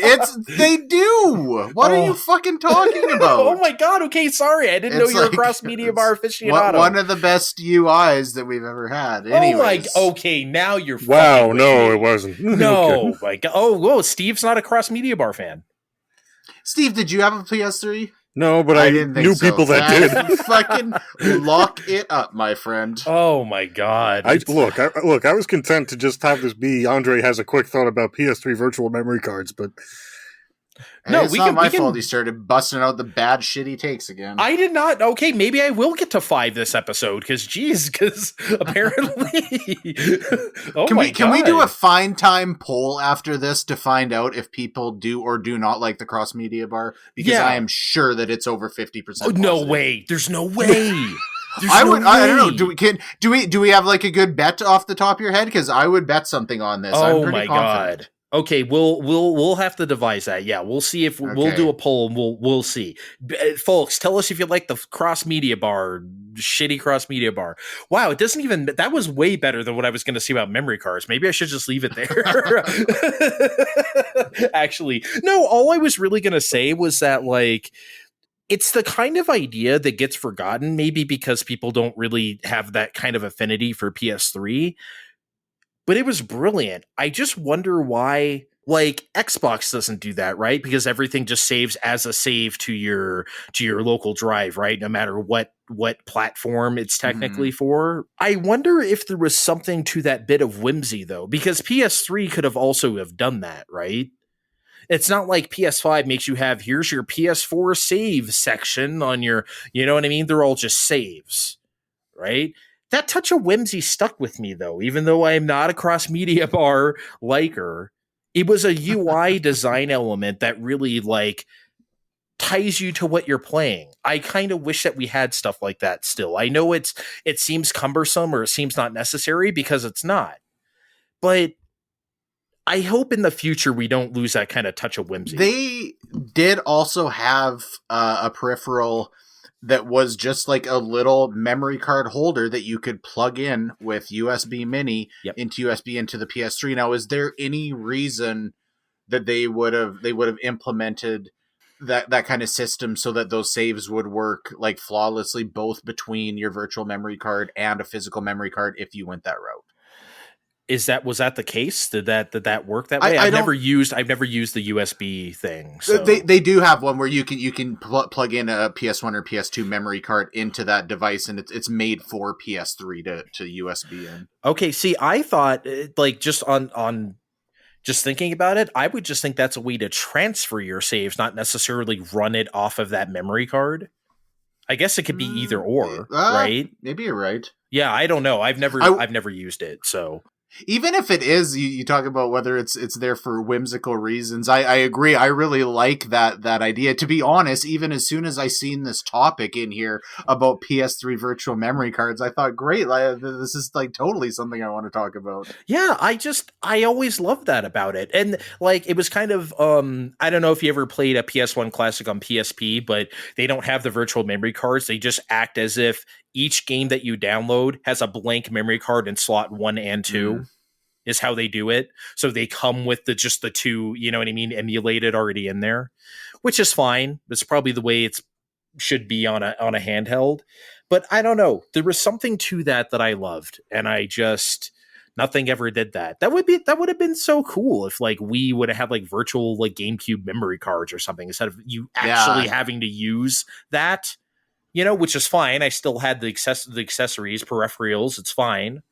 But I don't know. That's just a touch of whimsy from the past that I love. That's all I wanted to do. I didn't think you're gonna have hot cross media bar takes. So sorry. Well, when else was he gonna have hot cross media bar takes? Anyway, moving right along. All right, I got a question for you guys. Okay. So this came up about a week ago, and I was playing Gran Turismo 7. And my son was out in the living room. He's 8, loves video games, as I've mentioned before. and I asked him, I was like, doesn't this game look so good? Like, look how good this game looks. It looks super realistic. And he was very just like, yeah, whatever, I guess. Like, he did not give a shit at all. So I kind of further pursued it. Like, can you not look at this and see how much better this looks than something you would play on Switch? And I could not get him to engage in this.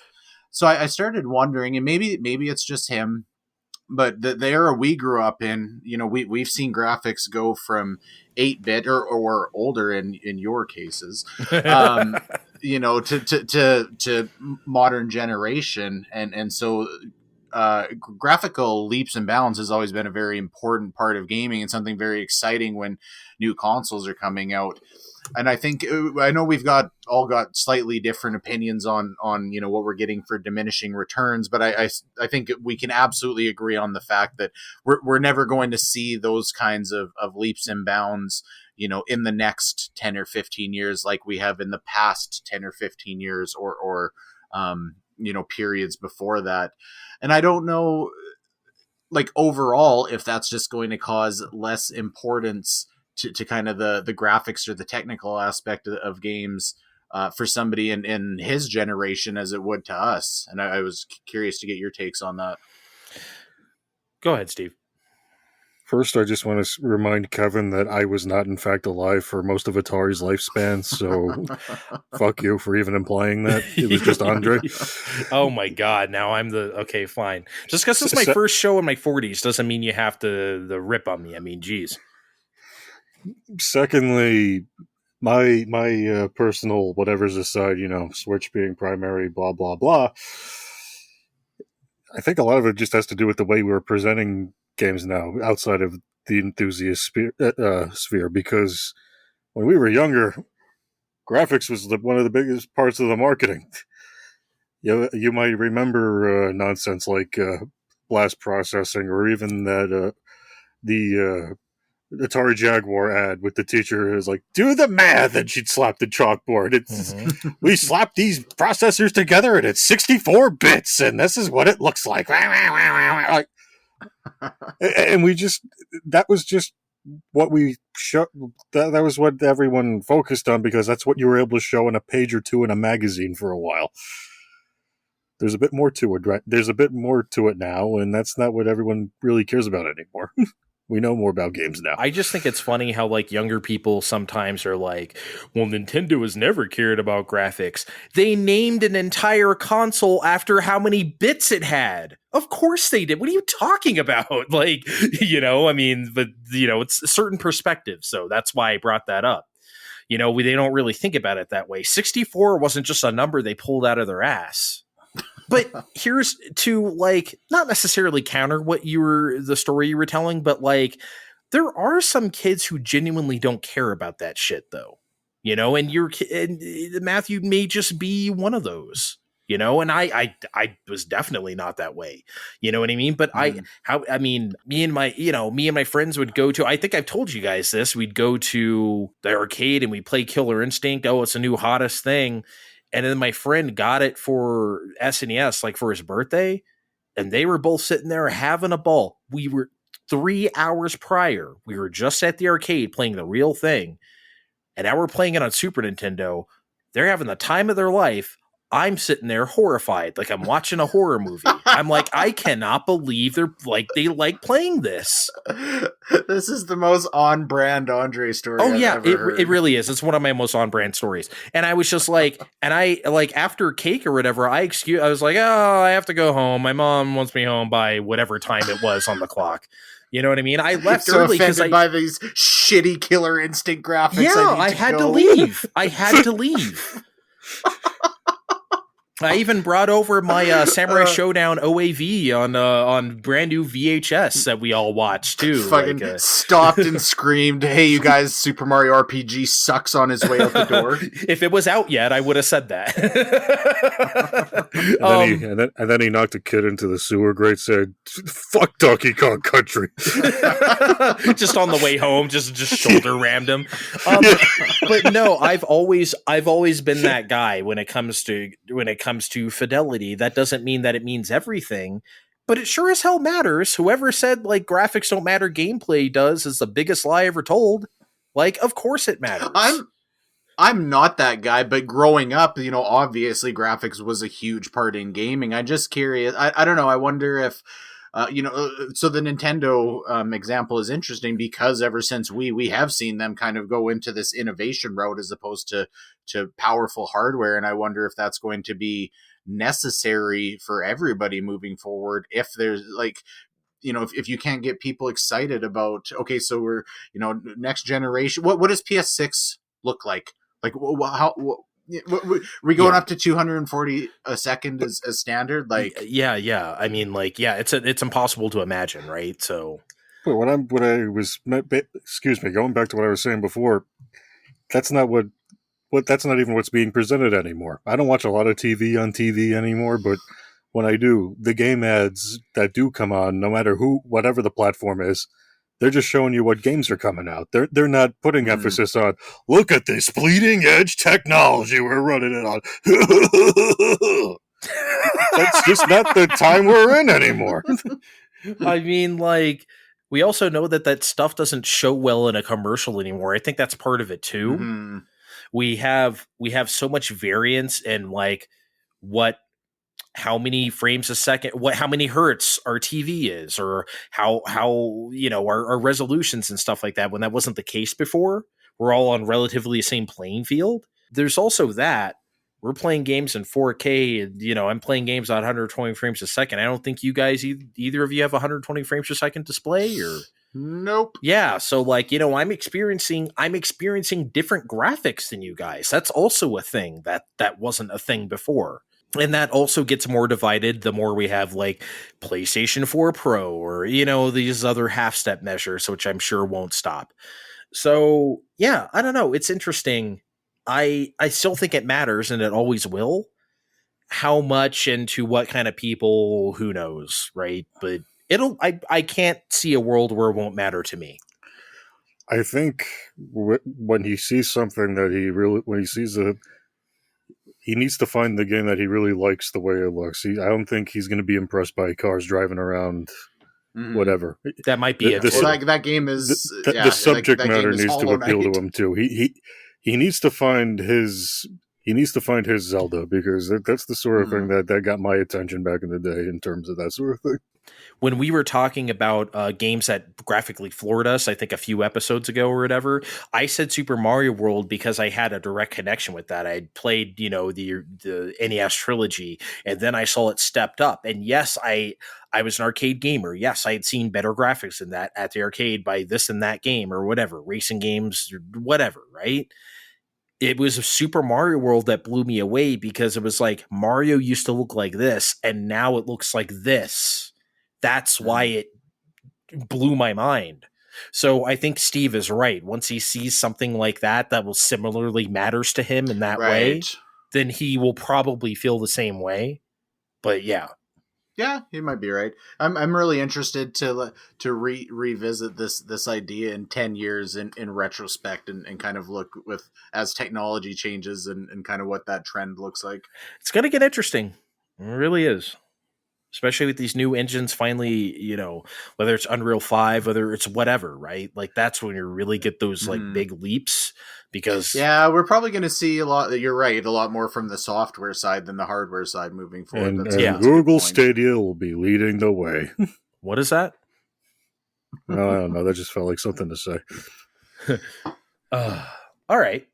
I think we have one more topic, Kevin.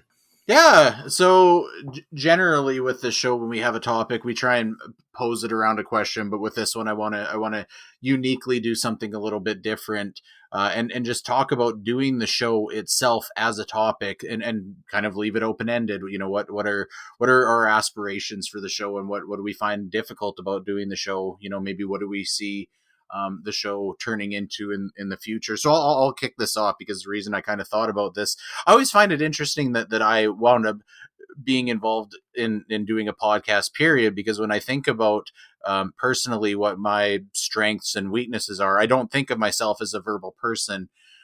Even when I'm working, I'm definitely more prone to send an email rather than pick up a phone. in a circumstance that I think can, I can justify it. I feel a lot more comfortable being able to sit down and get my thoughts out and reorganize them and manipulate them before I put them out there. And there's something about, going live. And obviously I know we have the power of editing after the show is out there, but I'm not the one editing it. And so I know if I said anything that I felt especially self-conscious about, if I asked Andre for it not to be in, but I worry just in general about, what the tone is, or kind of what I'm putting out there, that I guess it just makes me a little bit nervous or self-conscious. So I just think it's interesting that I wound up doing a podcast, period. And secondly, even when I think about, because we joke, okay, when the show has 100 million listeners or whatever, I don't think a show where we talk about Mega Man X6 probably is poised for 100 million. But even when I think about, if not the when show I'm the only one playing it, it's not. Of course, it's like, the whole point of doing a podcast is for people to listen to it. So in one aspect, you want it to be listened to. At the same time, if I thought about, for some reason, the show did get super popular, that almost makes me nervous.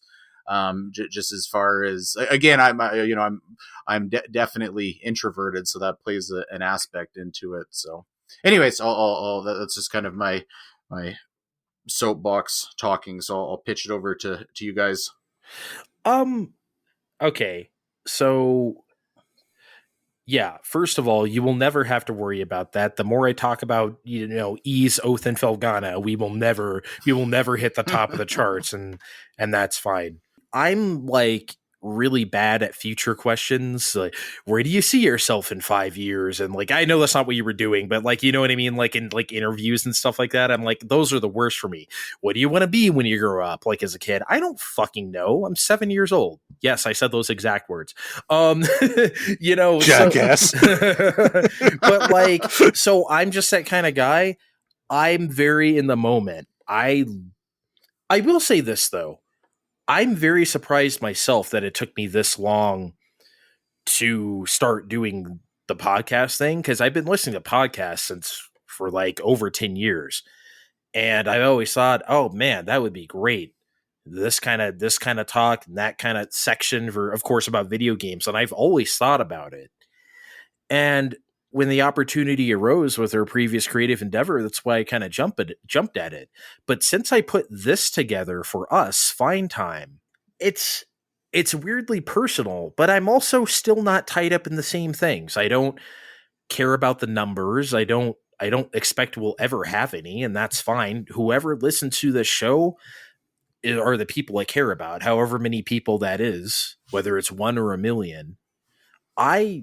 It's for me. It's for us, but it's also for me. It's all I really, everything I'm doing here is exactly what I want to do. I'm not holding back. I'm not like, oh, I wish I could do it this way and that way. And that's why, just for us, I laid the ground floor of Fine Time. Like, let's try it. That's always what I want to do, because it's almost like what I talked about sometimes with the music segments. It's like, I'd rather a band try a new sound and suck than stick with the status quo. You sound the same for 5 records or whatever. I'd rather you try something else and it's not good. And it's like you said, the power of editing, right? If it sucks, we can just not, it won't be there. It's fine.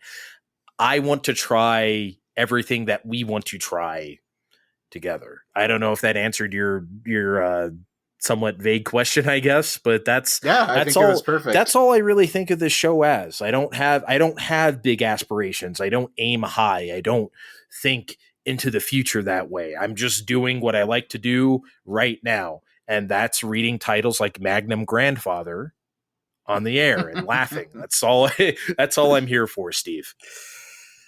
Man, where am I here? I share the company of these guys mostly, but also,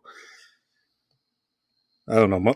I sort of had vague aspirations once, voice work and whatever. That mostly fell through. But if anyone at home has a project that you liked hearing me, slide into my DMs. But you can do a good New York. Can you tell? But I mean, any real projects. that you want to succeed involves just giving your best self, and that's really what I'm trying to do for my friends here. Just give them my best self, whatever that is that night, even if I'm not engrossed in any given topic, like the Sony fiscal report. Like I might keep it up with all the PlayStation sold. I mean, I'm sure they're selling them all, right? But and if I do a goofy voice and it makes them laugh, well, that's the real success for me that night. You had a joke. I'm not going to spoil it for the people, but we recorded an anime thing that you guys will hear this summer. You had a really dumb joke that made me laugh. Like, I was embarrassed. You hear a joke that's so bad and you laugh at it so hard. It's like, I cannot believe that was funny. Like, I really wanted. So thank you for that. That's what in the 6 months of flying time, that was your contribution. Hey, fuck you. I think I've said all I can say. Anything that's here. You know what? I just want everybody to know this. I'm sure anyone who listens to this already. This is us, baby. Yeah, it's a show, but we're not putting on a front. You know what I mean? I can't stand shows that are like intentionally just so sanitized or put together or weird. Yeah, we have a little splash of music here and there because I like music. That's basically why it's here. not because we want to sound professional. Not that I'm above reading a Manscaped ad or two over those music beds, because I will. Absolutely. No, to have an actual ad read on this show. Oh my God. Can you imagine if we actually get popular enough for an ad read? We're going to be so... Oh my God. It's going to be great. Well, I think that's the show. Guys, you know where to find us on Twitter. If you don't, Find Time Podcast on Twitter. Look in the description of this podcast to find the same thing, or look in the bio of Find Time Podcast to find our 3 names there. See you next time, guys. Bye.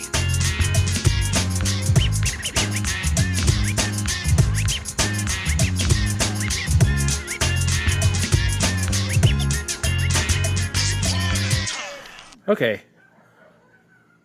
I just don't know. I'm sorry, guys. I don't know if you probably can't hear it because I can hear the dog.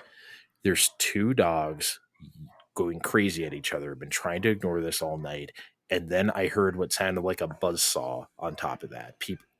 Like a drill. Somebody's buzzsawing a dog. It is. I really hope so, because maybe it'll stop. Hey. Maybe it'll fucking stop.